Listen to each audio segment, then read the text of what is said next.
Assalamualaikum warahmatullahi wabarakatuh. Perkenalkan, nama saya Putri Anggri Azari dari Prodi Pendidikan Administrasi Perkantoran semester 3 kelas A.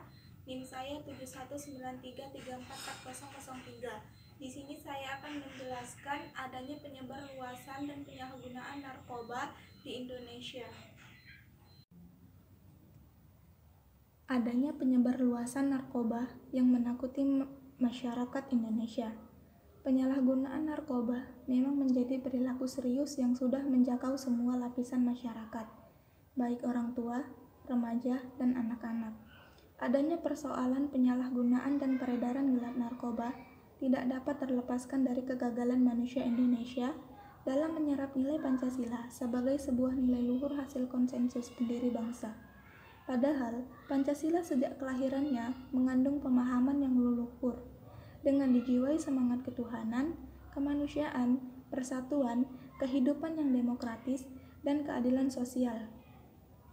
Subtema temuan pada permasalahan ini terbagi dua. Yang pertama, permasalahan kebijakan narkoba di Indonesia. Yang kedua, aktualisasi nilai Pancasila dalam mengatasi penyalahgunaan narkoba. Yang pertama, permasalahan kebijakan narkoba di Indonesia. Pendekatan pemindanaan dalam mengatasi permasalahan narkoba dinilai lebih mematikan bagi pengguna narkotika dibandingkan narkoba itu sendiri. Permasalahan penggunaan narkotika sejatinya merupakan permasalahan kesehatan. Namun, kebijakan narkotika di Indonesia yang diatur dalam Undang-Undang Nomor 35 Tahun 2009 tentang narkotika lebih mengarah pada pendekatan pemidanaan. Yang pertama, kebijakan narkotika tidak bisa memisahkan antara pengguna dan pelaku perdagangan gelap narkotika. Yang kedua, Undang-Undang Narkotika banyak memberikan aturan pidana yang bersifat elastis, tidak jelas, dan selalu dipergunakan oleh oknum aparat penegak hukum untuk merekayasa dan memeras pengguna narkotika. Yang ketiga, Undang-Undang Narkotika secara sengaja mengaburkan bahwa pengguna narkotika adalah korban permasalahan perdagangan gelap narkotika dan pendekatan perang terhadap narkoba.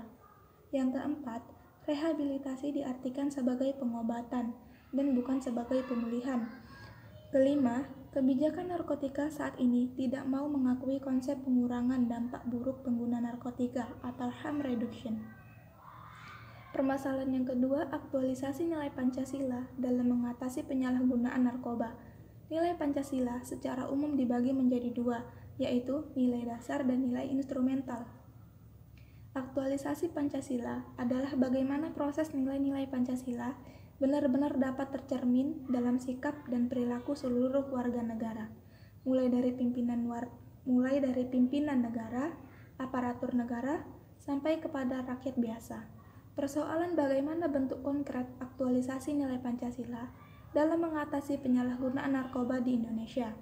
Bagaimanapun, 5 sila yang ada perlu diaplikasikan dalam bentuk nilai operasional yang bersifat aplikatif.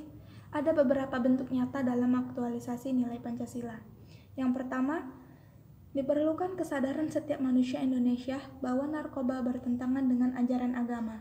Yang kedua, menanamkan rasa kemanusiaan di mana setiap manusia Indonesia pada dasarnya memiliki rasa kasih sayang dan hati nurani yang bersih. Ketiga, nilai persatuan Indonesia menekankan proses kerjasama seluruh elemen bangsa untuk menolak narkoba. Keempat, seorang pengedar narkoba akan memaksakan kehendaknya kepada pemakai untuk membeli barang haram tersebut. Kelima, hilangnya kemakmuran dan kesejahteraan disebabkan masyarakat mengalami kecanduan narkoba yang mengarah kepada hilangnya nyawa manusia. Tema solusi pada permasalahan ini ada dua. Yang pertama, melakukan pencegahan penyalahgunaan narkoba. Yang kedua, memberantas penyalahgunaan narkoba. Yang pertama, melakukan pencegahan penyalahgunaan narkoba. Peredaran dan penyalahgunaan narkoba merupakan salah satu permasalahan nasional yang dipandang serius oleh pemerintah karena dapat menyebabkan rusaknya moral bangsa. Karena itu, pemerintah sangat memberikan perhatian terhadap penanganan atas penyalahgunaan narkoba. Metode pencegahan dan pemberantasan penyalahgunaan narkoba yang paling efektif dan mendasar adalah metode promotif dan preventif. Upaya yang paling praktis dan nyata adalah reprensif dan upaya yang manusiawi adalah kuratif, serta rehabilitatif. Yang pertama, promotif. Program promotif ini kerap disebut juga sebagai program preventif atau program pembinaan. Pada program ini, yang menjadi sasaran pembinaannya adalah para anggota masyarakat yang belum memakai atau bahkan belum mengenal narkoba sama sekali. Yang kedua, preventif. Program ini disebut juga sebagai program pencegahan, di mana program ini ditunjukkan kepada masyarakat sehat yang sama sekali belum pernah mengenal narkoba, agar mereka mengetahui tentang seluk-beluk narkoba, sehingga mereka menjadi tidak tertarik untuk menyalahgunakannya. Yang ketiga ada kuratif. Program ini juga dikenal dengan program pengobatan, di mana program ini ditunjukkan kepada para pemakai narkoba. Tujuan dari program ini adalah membantu mengobati ketergantungan dan menyembuhkan penyakit sebagai akibat dari pemakai narkoba, sekaligus menghentikan pemakai narkoba. Yang keempat, rehabilitatif. Program ini disebut juga sebagai upaya pemulihan kesehatan jiwa dan raga yang ditunjukkan kepada penderita narkoba yang telah lama menjalani program kuratif. Tujuannya agar ia tidak memakai dan bisa bebas dari penyakit yang ikut menggerogotinya karena bekas pemakaian narkoba. Yang kelima ada reprensif. Ini merupakan program yang ditunjukkan untuk menindak para produsen, bandar, pengedar, dan pemakai narkoba secara hukum. Program ini merupakan instansi pemerintah yang berkewajiban mengawasi dan mengendalikan produksi ataupun distribusi narkoba. Selain itu, juga berupa penindakan terhadap pemakai yang melanggar undang-undang terhadap narkoba. Solusi yang kedua, memberantas penyalahgunaan narkoba. Solusi pertama yang dapat diterapkan dan dapat secara cepat diterapkan bagi masyarakat luas adalah iklan layanan masyarakat di berbagai media, seperti bioskop dan media sosial. Alasan dipilihnya bioskop dan media sosial sebagai sarana penyebar pesan untuk mencegah narkoba adalah karena kedua media ini adalah media-media yang pada abad ke-21 ini sangat banyak diminati oleh para pelajar seusia SMA.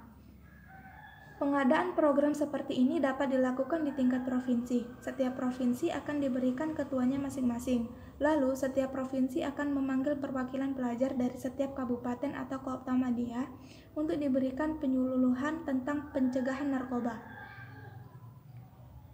Kesimpulannya, pencegahan dan pemberantasan narkoba merupakan usaha-usaha yang telah dilakukan oleh pemerintah dengan mengedepankan Polri dan BNN atau Badan Narkotika Nasional agar dapat mewujudkan sumber daya manusia Indonesia seutuhnya.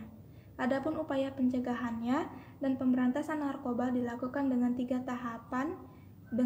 tahapan, yaitu pertama, program promotif. Ini kerap disebut juga sebagai program preventif atau program pembinaan. Yang kedua, program promotif. Ini disebut juga sebagai program pencegahan, di mana program ini ditunjukkan kepada masyarakat sehat yang sama sekali belum pernah mengenal narkoba, agar mereka mengetahui tentang seluk-beluk narkoba sehingga mereka tidak mau dan tidak tertarik untuk menggunakannya. Yang ketiga, program kuratif. Ini juga dikenal dengan program pengobatan, di mana program ini ditunjukkan kepada para pemakai narkoba.